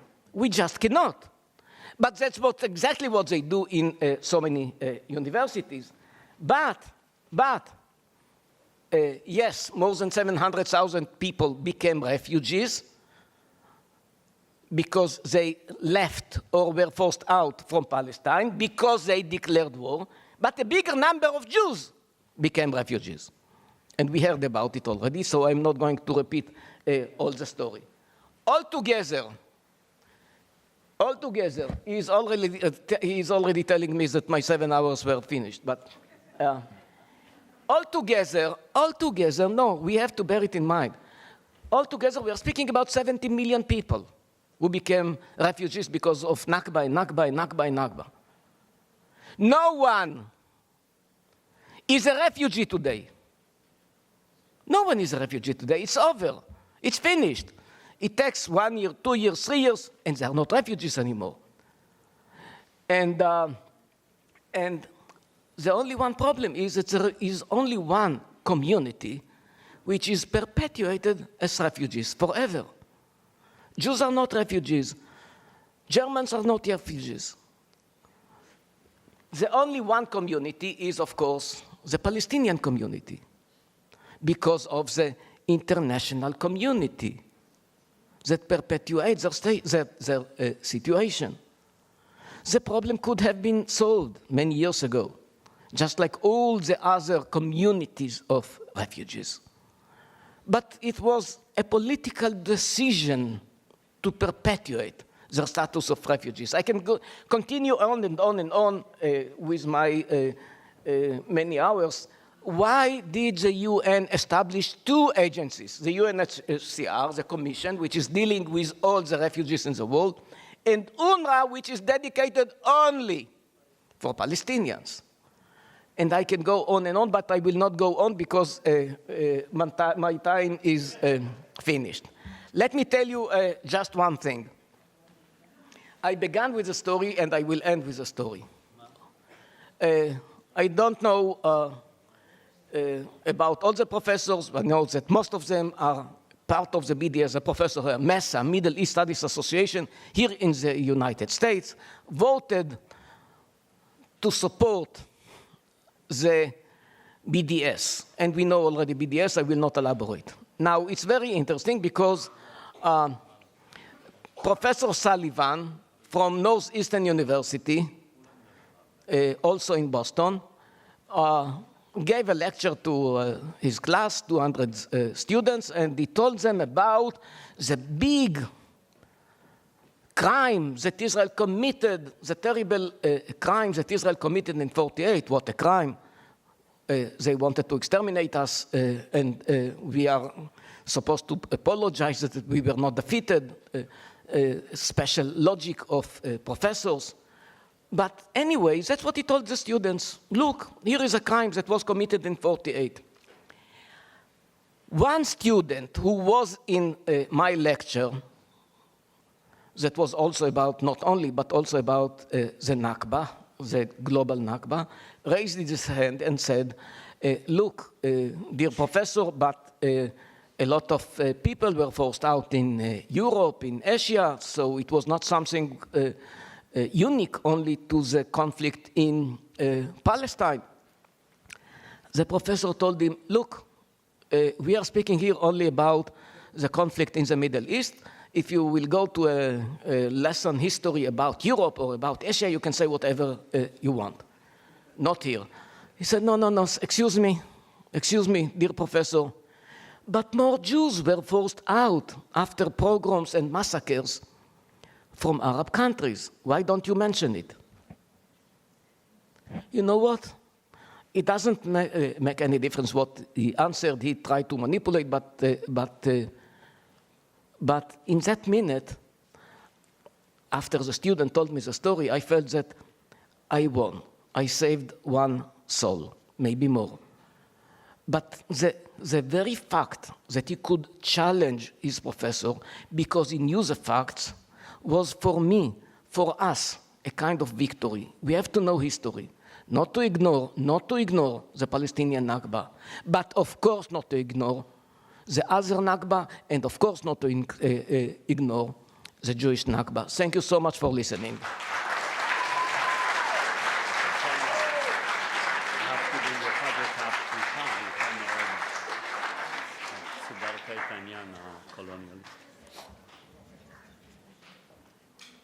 Thank you, Mr. Ben-Dror Yemini, and I think this is also the opportunity and the chance to be really thankful for all his job, going from one university to another university, from one conference to another conference, to present the facts and the real background of our history. Thank you, Mr. Ben-Dror Yemini.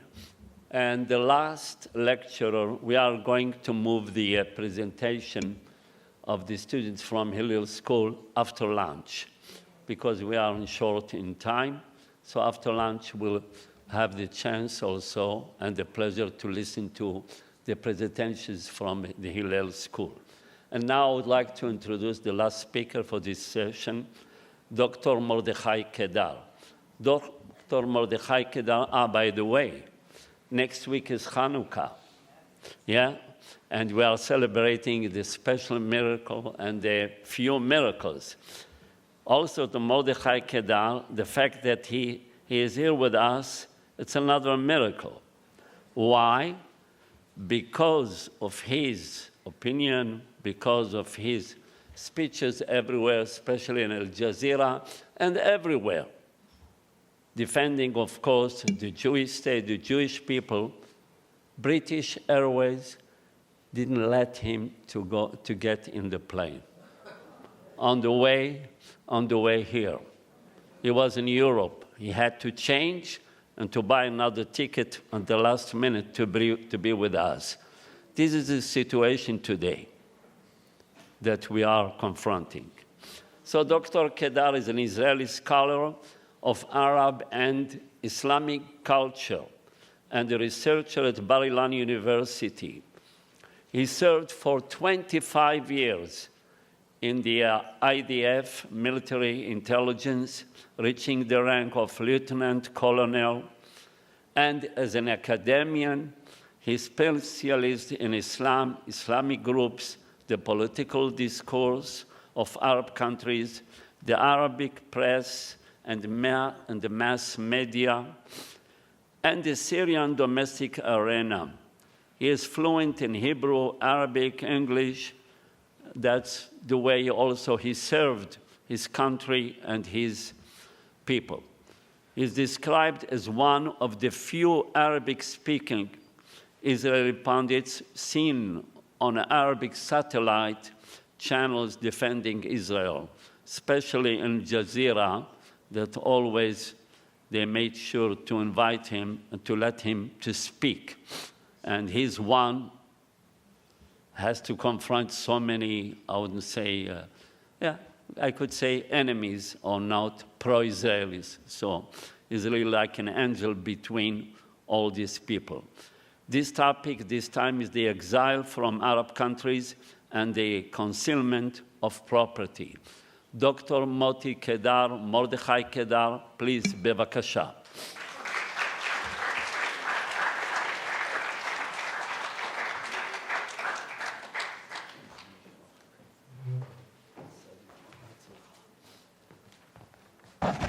Thank you so much, my dear friend, Professor Shimon Ohayon, and I thank each and everybody who took part in this important conference. Thank you. We heard already two excellent presentations. One of the Dr. Rabbi Elie Abadie, who gave really the picture of what was in the Arab world, in the Islamic world, and what became, and especially the properties which were confiscated.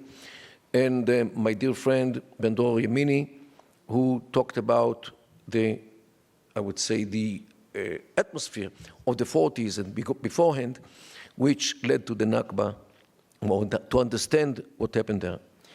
However, I would like just to complete something which Dr. Abadie skipped about the concentration camps in Libya. This is something which people are not aware of. People think that the Holocaust was only in Europe, in Poland, in wherever it was, in Ukraine, other countries in Europe, of course, Germany. And people are not aware of the fact that there were concentration camps in North Africa. Only in Libya, they had five concentration camps. Most known is Jado, but others, Ohayon, Yifran, Bukbuk, and Sidi Azaz.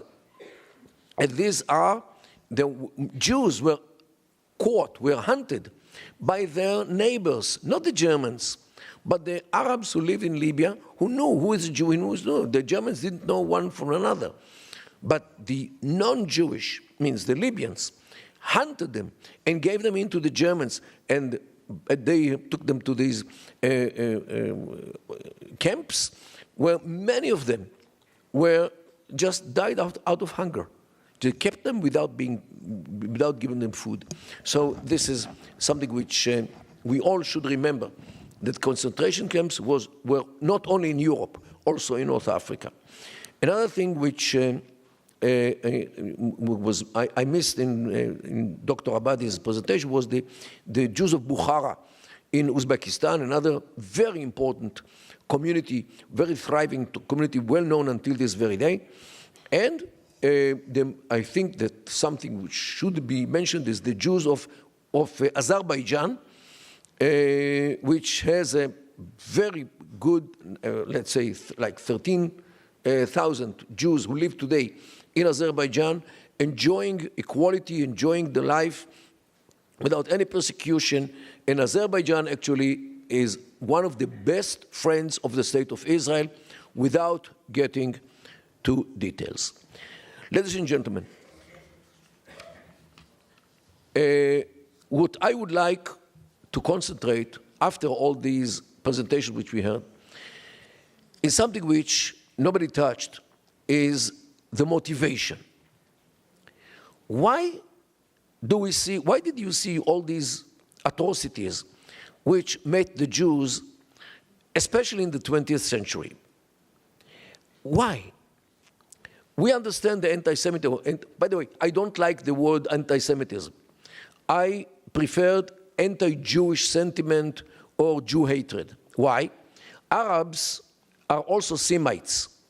And they keep saying, how could we be anti-Semites while we are Semites? How can you blame us to be anti-Semites? So I don't blame them to be anti-Semites. I blame Arabs to be anti-Jewish, or people who spread anti-Jewish sentiment, all these anti-Jewish, and not in general Semites, not just for the linguistic point of view. However, the question is why?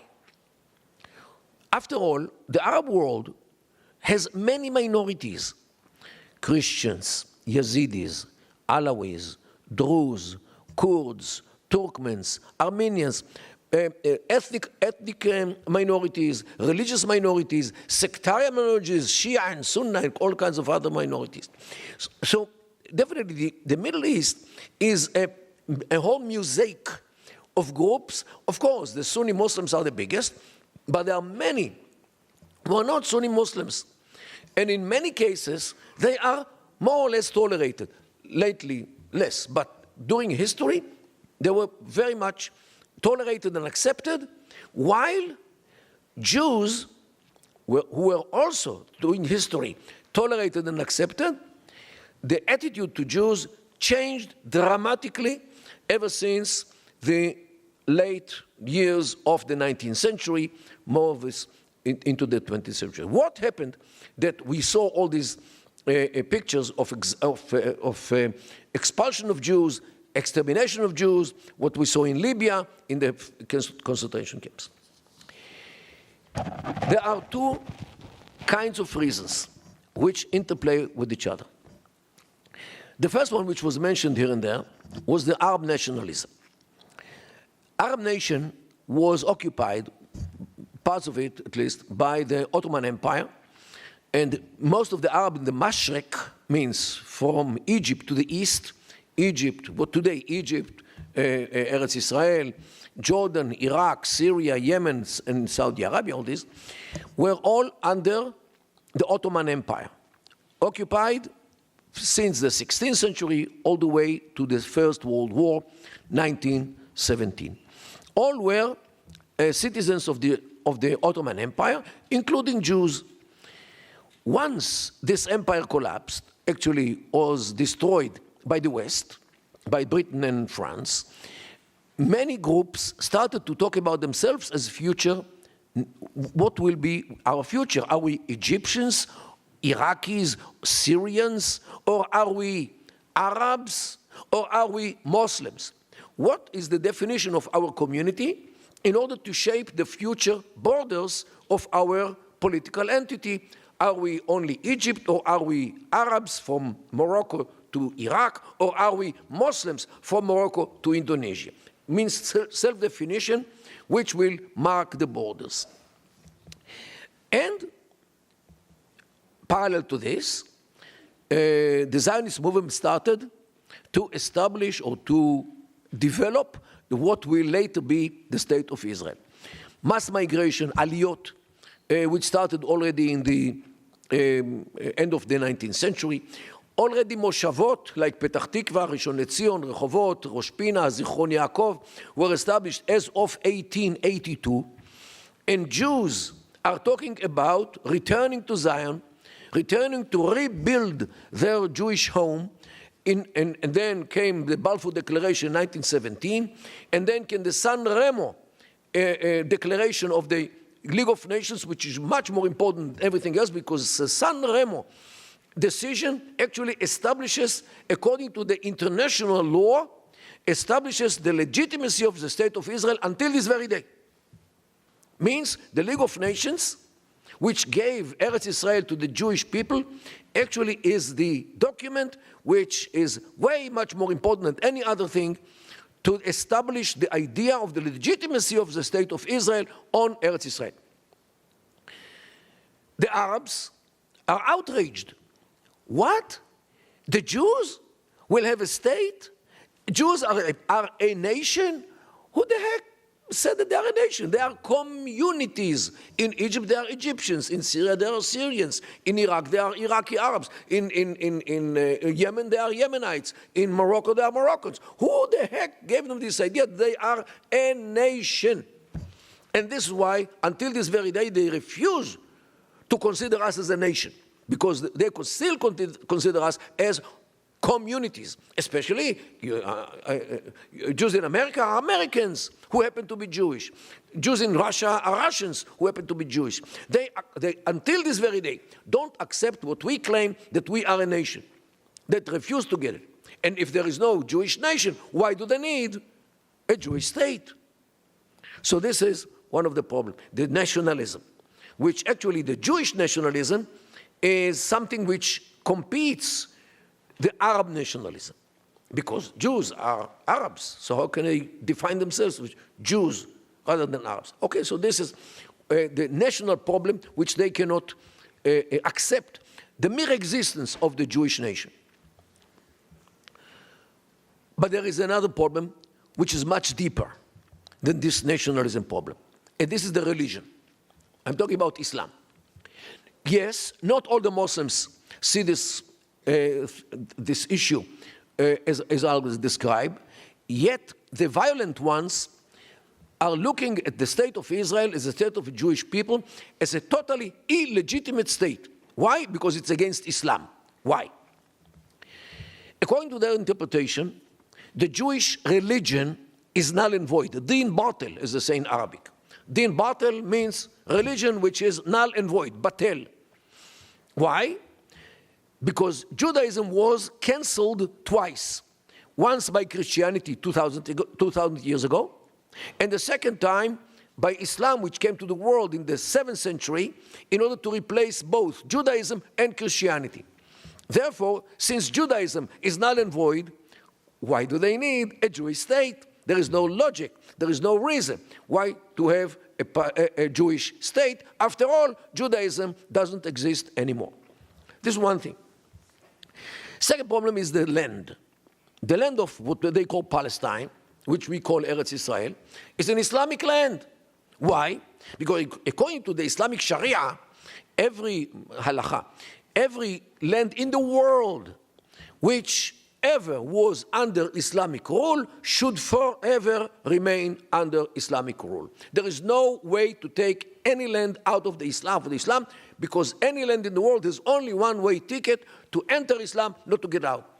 This is why, by the way, they claim that Spain and Portugal, the Iberian Peninsula, should return to be Islamic, because once Muslims reigned there. The island of Sicily, a large part of the Balkans, all the way to the gates of Vienna, where they were defeated in September 11, 1683. Now you know why this date was chosen to do here, only less than a kilometer from here. Okay?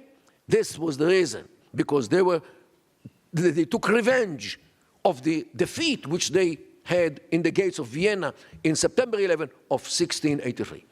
Ladies and gentlemen, the land of Israel is also a land which was under the Islamic rule between the 7th century and the 20th century. Therefore, there is no way to take it out from Islam and to give it to the Jews.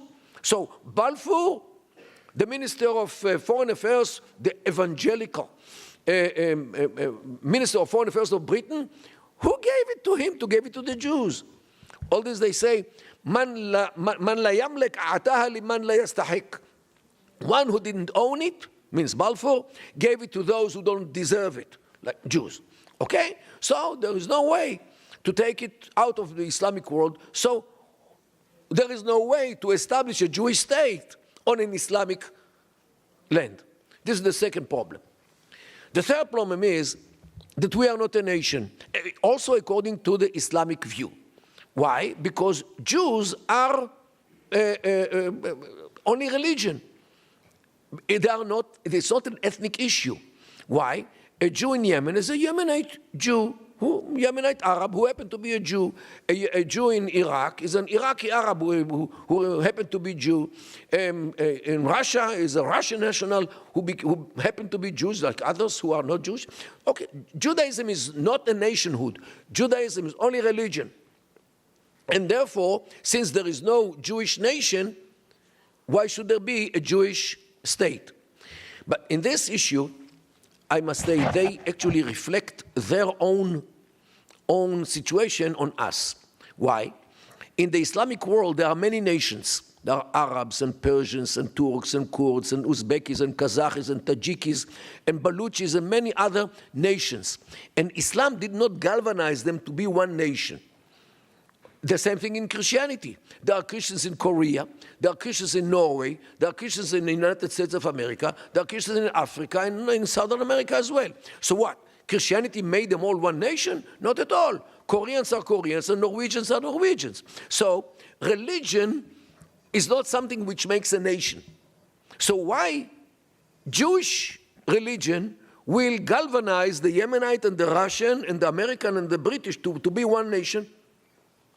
Which other religion does the same thing? No religion. Religious issues are religious issues. They're not a matter of nationalism. So since there is no Jewish nation, there is no such a thing, why should there be a Jewish state? The fourth issue is what Rabbi Abadie mentioned, is that Jews have to live under the Islamic yoke forever. Dhimis. And I highly recommend to include in the school curricula at least parts of the very, very important book written by Bat Yaor, a Jewish lady named Giselle Littman.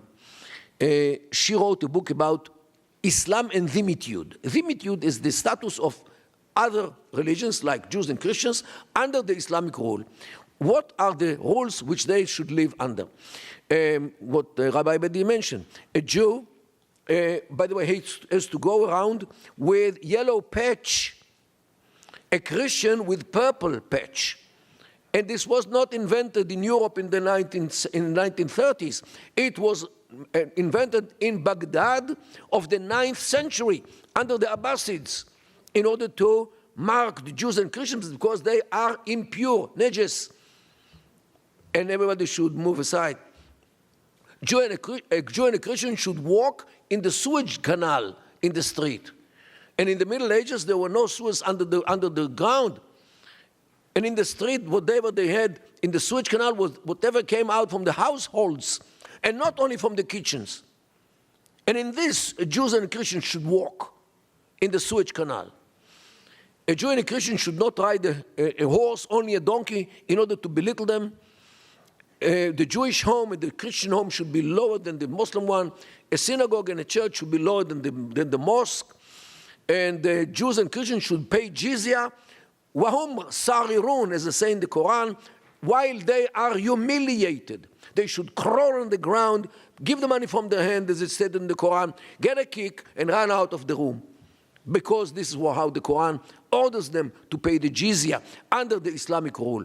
And there are many more rules under which Jews and Christians should live in maskana, in miskenut, to be poor, to be undermined under the Islamic rule. Why? Because the Jews did not accept the prophecy of Muhammad as a punishment forever. And this is how Jews should live. As a result of the fact that Jewish religion is null and void, the land of Palestine, or Palestine, it belongs to Islam. Jews are not a nation, and anyway they should live under the Islamic rule. The outcome of these all things is that Israel as a state and Jews as a people have absolutely no right to exist. Means the state of Israel. Because the resurrection or the establishing of the state of Israel ever since I would say the process which started towards the end of the 19th century when many Jews started to come to Israel, to the land of Israel, and established organizations like the Histadrut and Koach HaMagen and the Haganah, later the state and the army and the government and all the apparati which the state operates. And in 1967, Israel liberates Jerusalem and from the Jordanian illegitimate and illegal occupation. And now Jews want to pray on the Temple Mount. And this is the most dangerous thing. Why? Because all the process of the state of Israel until the prayer on the Temple Mount means for them that the Judaism is actually going through process of resurrection after it was cancelled twice by Christianity and Islam. And this is something which they cannot fathom, that the resurrection of Judaism, which comes back to life. And this is something which totally negates the mere existence of Islam, which came to the world to replace both Judaism and Christianity and to cancel them. And not only this, the resurrection of Judaism in the form of a state, army, police, government, land, is made by the collaboration with the Christian world. Starting with Balfour, the evangelical person in Britain, ending in President Trump recognizing Jerusalem as the capital of the Jewish state. And this Christian participation in the resurrection of Judaism is actually interpreted by Islamists as collaboration or conspiracy of Judaism and Christianity against Islam, in order to undermine the mere existence or the mere raison d'etre of Islam. And this is actually the basis of the motivation to wage jihad against Israel and as a state. And it could be a jihad by the sword, it could be jihad by the media jihad like Al Jazeera, yes, which I go there in order to tell them in their language what I think about them. And they invite me time and again in order to defeat me. Maybe it's okay.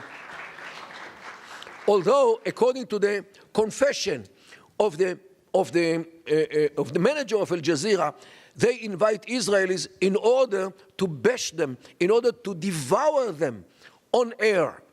However, he confessed that in one time he didn't succeed to do it when he had professor from Bar-Ilan University, Mordechai Kedar. He didn't succeed. He gave him a hard time. He confessed it to the camera. Okay, this is why you need to study Arabic. And here I'm talking to the teachers and the schoolmasters. Teach Arabic. Arabic is much more important than in many other languages, in order to understand the real enemy. Ladies and gentlemen, jihad against Israel is, of course, by the sword, means by missiles and other weapons, by BDS, by economic means. This is economic jihad. Media jihad, Al Jazeera and all kinds of other things. Academic jihad, what Ben-Dror Yemini is talking about, and shakes the world by exposing what happens in academic institutions. This is academic jihad, according to their definition. Street jihad, as we saw in the demonstrations all over Europe and in some cases here as well. Arson jihad, when they burn all kinds of things like churches and synagogues. Yes, in Europe, every week there is at least one church being arsoned. Yes, by those jihadists, because Christians and Jews are the same dhimmis who should live under the Islamic yoke. There are migration jihad. There is settlement jihad, as they mentioned in one of the documents which were brought in this country, the Muslim Brotherhood. And yes, the country which leads all this jihad today is Qatar, with the Qatari money, which sponsor the Muslim Brotherhood, who are carrying out all these kinds of jihad against Israel, against the Jewish people, who are definitely Zionist, all of them, according to their view. And therefore, action against Israel should start with action against Jews. We are all in the same boat. We are all in the same ditch against Islamism, which today occupies Europe, and I'm coming from Europe yesterday, I came from them, and Europeans are shivering and because of this problem. Those who understand the problem which Europe is going through. Ladies and gentlemen, what we see today here in the United States of America, in phenomena of jihad, not only against Israel, it's against Americanism, against liberalism, against modernism, against Americanism. What we see today here, we saw in Europe 15 years ago. It started in Europe. If people want to know if America falls asleep on God, in 15 years from today, look at Europe today. And this is the trend. This is the direction. This is their plan. And the plan is stated. They talk about this. They don't even try to hide it. Many of the speakers of radical Islam who are fighting against Israel are fighting on the way to occupy Europe and America as well. They don't even try to hide it. And it can take 30 years, 40 years, 50, 100 years. Who cares? Inna Allah ma'a sabirin. There is a verse in the Quran which says, Allah is with those who have patience, and they have a lot of patience in order to defeat all the enemies, starting with Israel, continuing with Europe, and ending in this country. Ladies and gentlemen, let me conclude. We have to understand the motivation of our enemies. And the enemies of Israel are the enemies of Europe, and other enemies of America, and the enemies of Westernism as well. If Israel collapses according to their plan, the waves of jihadism will take Europe over in no time, and the Atlantic Ocean is not wide enough to keep this continent safe from the same problem. We have to wake up, we have to name a spade, and we have to understand the motivation and what these people are doing based on Qatari money. And here, as we learned from the Jew, Joel Gray, remember him? And Liza Minnelli in Cabaret. Money makes the world go around. Google it. You'll see the song. This is what we should all be aware of. That Qatari money today is funneled into all kinds of people in the politics, in the academic institutions, in the media, in public sphere, in public opinion shapers. All these are today paid by Qatar in order to wage this jihad and to dope all the enemies, starting with Israel, ending here in America. Wake up the world. Thank you so much.